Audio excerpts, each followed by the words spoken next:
नमस्कार, मैं डॉक्टर अजीत भारती आज फिर आपके लिए हिंदी विषय के अंतर्गत हिंदी साहित्य के इतिहास में हिंदी की कहानी और उपन्यास में अंतर लेकर आए हैं। तो हिंदी और उपन्यास में बहुत ही सरल और संक्षेप में अंतर लेकर आए हैं।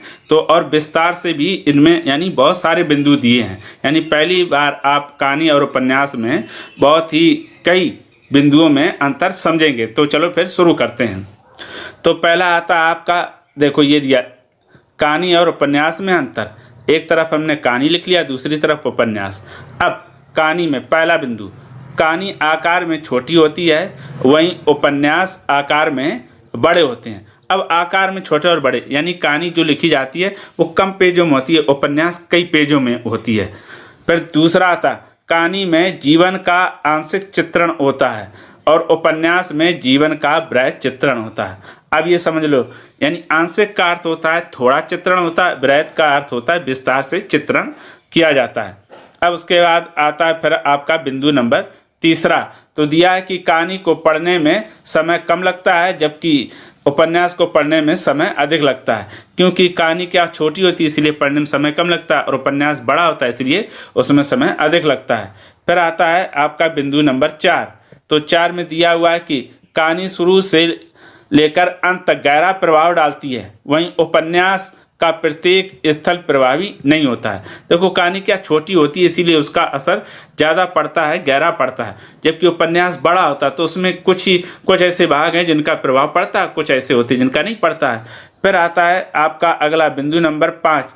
कहानी में पात्रों की संख्या कम होती है, वहीं उपन्यास में पात्रों की संख्या अधिक होती है। पात्र का मतलब है कहानी में कलाकार कम होते हैं और उपन्यास में अधिक होते हैं। फिर आता है बिंदु नंबर 6। कहानी की कथा संक्षिप्त होती है जबकि उपन्यास की कथा लंबी होती है। यानी संक्षिप्त का मतलब कहानी की कथा छोटी और संक्षिप्त होती है, उपन्यास की कहानी लंबी और बड़ी होती है। उसके बाद आता है बिंदु नंबर आपका 7 दिया कि कहानी में कथानक का होना अनिवार्य नहीं है, उपन्यास में कथानक का होना अनिवार्य है। यानी कथानक का अर्थ होता है एक विस्तार से लिखी गई कहानी। अब 8वां, कहानी का क्षेत्र सीमित होता है, उपन्यास का क्षेत्र व्यापक होता है। क्योंकि कहानी छोटी होती है तो सीमित क्षेत्र पर ही लिखा जा सकता है, उपन्यास क्या बड़े होते तो व्यापक होता है इसलिए। अब आता है बिंदु नंबर 9। इसमें केवल व्यक्ति के जीवन के एक खंड का चित्रण होता है। किसमें? कहानी में। उपन्यास इसमें व्यक्ति के संपूर्ण जीवन का चित्रण मिलता है। देखो ये कहा कि कहानी में केवल व्यक्ति के जीवन के एक खंड यानी किसी एक भाग का चित्रण होता है, वहीं उपन्यास में क्या होता है संपूर्ण भाग का चित्रण किया जाता है। फिर बिंदु नंबर 10। कहानी में यानी इसमें गति की तीव्रता होती है जबकि उपन्यास में गति बहुत धीमी और विस्तृत होती है। कहने का मतलब ये कि जो कहानी होती है वो छोटी इसीलिए उसको बहुत तेज़ी से पढ़ा जा सकता है, और जो उपन्यास होता है वो बड़ा रहता है इसलिए उसमें धीमे धीमे पढ़ा जाता है। फिर आता है बिंदु नंबर 11। कहानी का जुड़ाव कथा के क्षण या स्थान से होता है जबकि उपन्यास में कथा का विस्तार युगों युगों तक से जुड़ा होता है। कहने का मतलब ये जो कहानी है उसका जुड़ाव किससे होता है?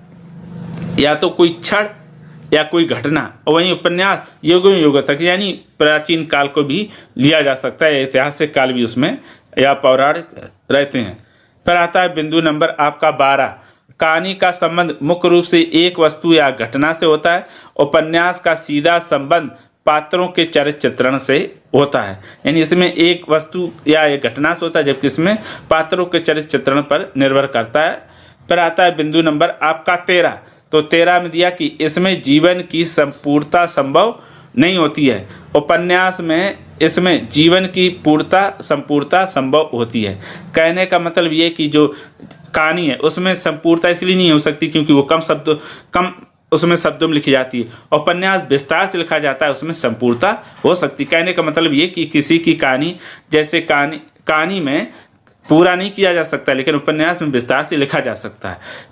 आता है बिंदु नंबर 14। कहानी में कई प्रसंग होते हैं, कोई प्रसंग नहीं होता है जबकि इसमें कई प्रसंग होते हैं। कहने का मतलब ये कि कहानी में कोई प्रसंग नहीं रहता है जबकि उपन्यास में प्रसंग होते हैं। फिर 15 बिंदु नंबर, कहानी में वस्तु की प्रधानता नहीं होती है, उपन्यास में वस्तु का संपूर्ण वर्णन दिखाई देता है। यानी जिसके बारे में कहानी में बताना होता है तो पूरे प्रधानता नहीं रहती, उपन्यास में संपूर्ण वर्णन हो जाता है। बिंदु नंबर 16, कहानी में कथानक का नाम मात्र की होती है, उपन्यास में कथानक साध्य होती है। साध्य का मतलब होता है वैसे साधन, यानी जो कहानी का कथानक उसमें नाम मात्र की होती है और उपन्यास का वही आधार होता है। बिंदु नंबर 17, कहानी का विषय लक्ष्य की दृष्टि से करना होता है, उपन्यास का विषय मानव चरित्र चित्रण होता है, यानी जो कहानी लिखी जाती है उसमें लक्ष्य देखा जाता है कि कहानी का लक्ष्य क्या है, जबकि उपन्यास में चरित्र चित्रण को महत्व दिया जाता है। अब उसके बाद आता है आपका बिंदु नंबर 18। तो 18 में दिया हुआ है कि कहानी कहीं से भी प्रारंभ हो सकती है, उपन्यास का निश्चित प्रारंभ होता है। देखो ये कहा गया कि जो कहानी है, कहानी कहीं से भी प्रारंभ हो सकती है, वहीं जब उपन्यास का निश्चित प्रारंभ होता है, यानी कहीं कहानी को हम शुरू से, मध्य से, अंत से उठा सकते हैं, जबकि उपन्यास निश्चित क्रम से ही प्रारंभ होती है। बिंदु नंबर 19, कहानी में भूमिका के लिए स्थान नहीं होता है, उपन्यास में भूमिका की गुंजाइश होती है, यानी कहानी में जो भूमिका रहती है उसके लिए कोई स्थान नहीं होता, क्योंकि वो छोटी होती है। अगर हम भूमिका लिखने बैठेंगे तो पता लगे कहानी उसी में समाप्त होगी, जबकि उपन्यास क्या बड़े होती है, इसीलिए इसमें भूमिका की गुंजाइश यानी ज़रूरत बनी रहती है, या फिर हम गुंजाइश रहती है यानी लिख सकते हो।